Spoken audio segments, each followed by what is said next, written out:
In this episode of Law Talk NH Unfiltered, we take a deep dive into New Hampshire's firearm laws. Who can legally own a gun? What happens if you're a felon? Can you gift a firearm to your kid? What's the real deal with constitutional carry? And perhaps most importantly, when can you legally use deadly force in self-defense? This is no fluff, law-by-law breakdown. We'll walk through possession rules, licensing, transfers, prohibited places, and your God-given and constitutional right to protect yourself and others. Whether you're a gun owner, a prospective buyer, or just a curious citizen, this episode is packed with insights to keep you informed and legally protected. Let's start at square one. Who's allowed to possess a gun in New Hampshire? Under state law, it's a Class B felony for a person to possess a firearm if they've been convicted of a felony, if they've been convicted under the New Hampshire Controlled Drug Act. So if they've been convicted of drug possession, for example, they're automatically prohibited from possessing a firearm in New Hampshire. That includes, possession of cocaine, heroin. Those are all included. Or if they've been convicted in another jurisdiction outside of New Hampshire of what New Hampshire would consider a felony, if that offense had actually occurred in New Hampshire. Let me pause here. This isn't just about convictions here in New Hampshire, okay? So if you picked up a felony conviction in another state, even if that state doesn't treat it as a felony, but it would be if it had been committed here in New Hampshire, that conviction prohibits you from possessing a firearm here. The reverse also applies, but only as a legal defense. So if the felony in another state wouldn't be considered a felony here at the time it happened, you can raise that as what's called an affirmative defense. But here's the kicker. The burden's on you to prove that in court. There are also numerous exceptions. So there's exceptions for law enforcement, military personnel on duty, court security officers. Neither of these groups of individuals are subject to this prohibition when acting in their official capacity. And the key phrase there is in their official capacity only. So if someone's in the military and they're off duty and they're prohibited by statute from possessing a firearm, they can't just walk down the street wearing a pistol. But if they're at work or in the middle of a training exercise, let's say they're on active duty in the Army, then yeah, they're permitted to do that. Now let's talk about licensing. Do you even need a license in New Hampshire to possess a firearm? So New Hampshire is a constitutional carry state. That means if you're not prohibited by law, you can carry a loaded pistol or revolver, openly or concealed without a license. But here's the twist. New Hampshire still issues these licenses. And you might ask yourself, why are they still doing that? Well, they're still doing that because New Hampshire has reciprocity with other states that honor a New Hampshire license. This lets you carry legally while traveling to states that have reciprocity. Without it, you're out of luck in many jurisdictions. The application to obtain a license is pretty straightforward. You go to your local police chief, or the state police can handle it. If you apply, they have 14 days to approve or deny you. And if they deny you, they have to give you a written reason. If you think it's denied unfairly, you can take the matter to Superior Court. And unlike many other states, you don't need a photo, fingerprints, or even a reason beyond lawful purposes to obtain this license. Examples of lawful purposes include hunting, self-defense, target shooting. It's all valid. So if you fill out your application for the license and you just write self-defense, that's a valid excuse. That's all you need to get that license. And the law directs the police chief that they shall issue this license, which means they're supposed to. Can you be detained by police for merely carrying a firearm, even if it's openly in a place where you have a legal right to be? Absolutely not. Law enforcement would need something more. Again, if you go back to the previous episode on police encounters, you'll see why. There needs to be reasonable articulable suspicion of a crime, or probable cause. So if you're just carrying a firearm, this is a lawful activity. Lawful activity alone, unsupported by any other facts, can never be a basis. Many officers in New Hampshire know this and will not bother you or wrongfully detain you. However, there are instances of officers transferring from other states, like Massachusetts, and sometimes they can screw things up. Sometimes they think they're still in Massachusetts when they're not. Let's clear up something regarding gifts. Can you sell or gift a gun to someone else? Yes, but you better make sure you know who you're dealing with. You cannot sell or give a firearm to someone you know is a convicted felon or otherwise prohibited from possession. Doing so is a Class B felony. And again, felonies are major crimes. A Class B felony is 3.5 to 7 years in prison. For gifts, it's legal even to a minor if you're the child's parent, grandparent, or guardian.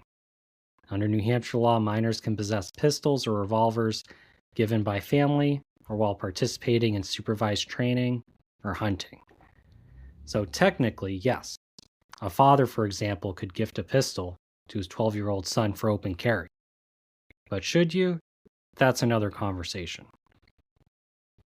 Best practice, if you're transferring a firearm, get it in writing. Use some sort of a transfer letter, have it signed by both parties, signed by at least 2 witnesses, and have it notarized by somebody. Now let's go over where you can't carry in New Hampshire. Even in a gun-friendly state like New Hampshire, there are limits. First limit, federal property. For example, the post office, federal courthouses, any sort of federal property, New Hampshire law no longer applies. That is under the jurisdiction of the U.S. federal government. They do not permit unauthorized personnel to carry firearms on their property. K through 12 school grounds. Federal law says you need a pistol license to carry on school property. And even then, rifles and shotguns are still off limits. So while the K through 12 school might be a public school, it is covered under federal law. State courthouses, there's no carry inside the building. So once you cross through security, you cannot carry a firearm inside unless you're an authorized person or have special permission. What you could do is you could actually secure your firearm with courthouse security. But be careful. You have to make a judgment call of whether you want to leave it in your car, not bring it with you at all, or call ahead. Maybe courthouse security can store it for you. And I caution this because sometimes you could expose yourself to an incident where you might be wrongfully arrested if you walk into the courthouse with a firearm. So the law says you're not allowed to have the firearm once you're past security, not inside the courthouse. But always comply with, the courthouse security officers, the bailiffs. You should definitely check ahead.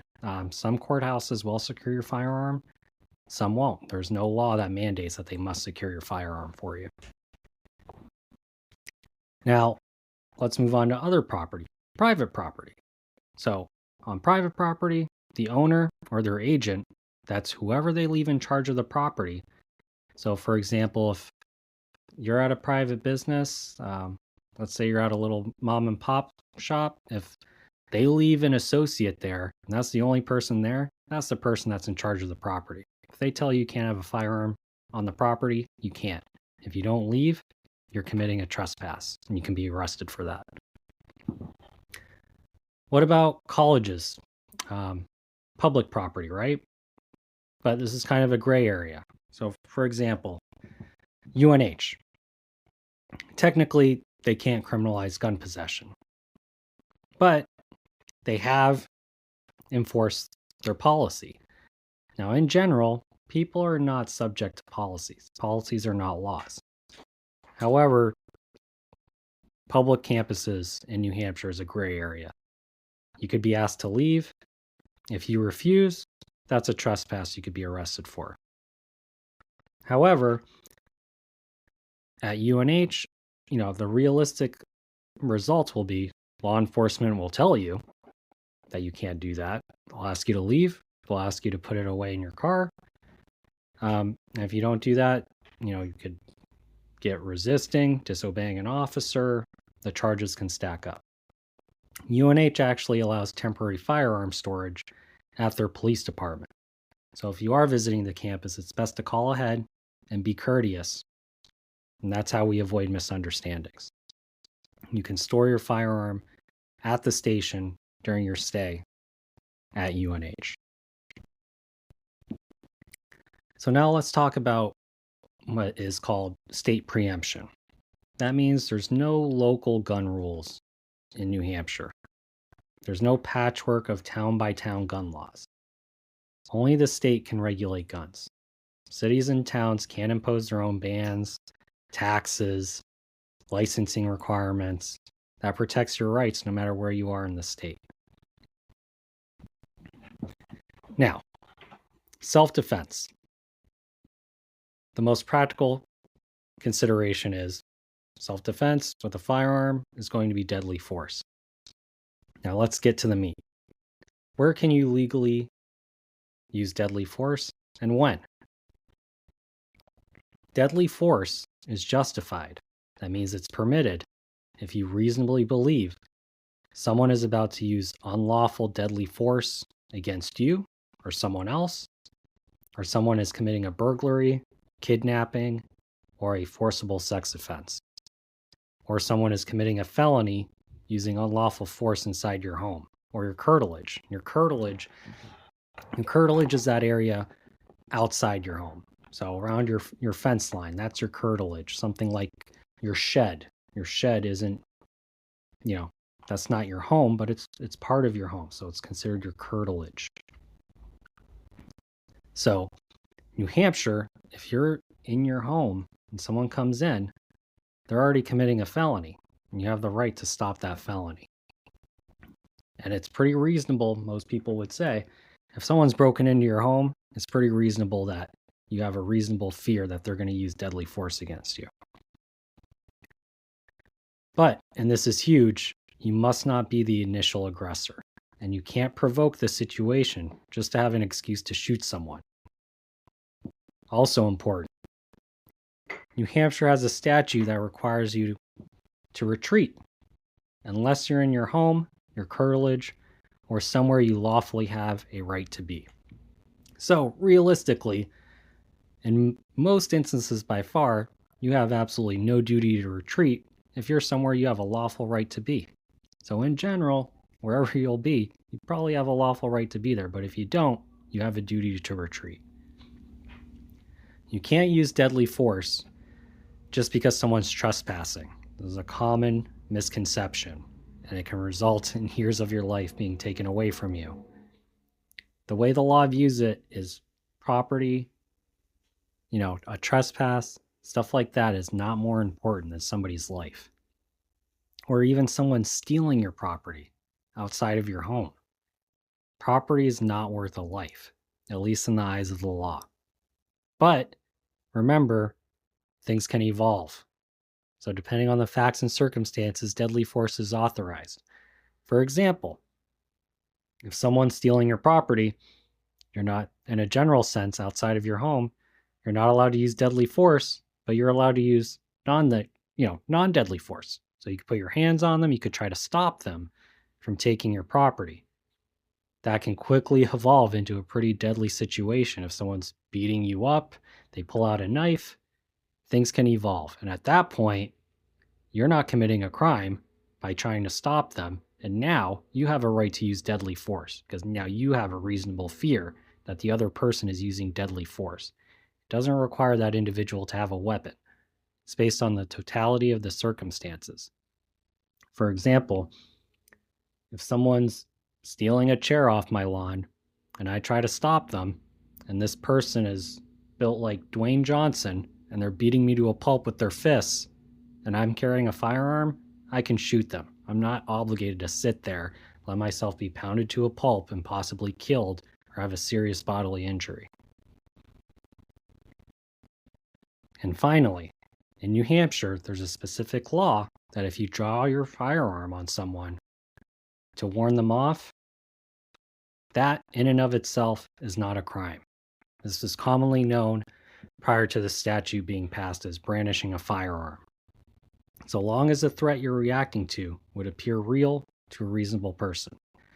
So, for example, if you're hiding a pistol under your waistband and for some odd reason someone's threatening you, saying they're going to come over to you and stab you or beat you up or something, and you lift up your shirt to display that pistol, that's permitted. You're warning that person off to stay away from you. At the end of the day, if you're not really going to be thinking about these statutes in a life or death situation. You'll be thinking about survival. But if you live to tell your story, your actions better line up with what the law allows. Now, as I always say, it's better to be judged by 12 than carried by 6. So if you're in a situation, you don't have time to waste if it's a deadly situation. Okay? So in that situation, you have the right to just decide how to protect yourself. You don't need to think about it for 5 minutes where you could be facing a serious bodily injury. These are split-second decisions, and the world understands that. Courts understand that. A jury is going to understand that. So, thanks for tuning in to Law Talk NH Unfiltered. If you found this episode helpful, subscribe, leave a review, and share it with someone who might need this information. Stay safe, stay informed, and remember, knowing the law is your first line of defense.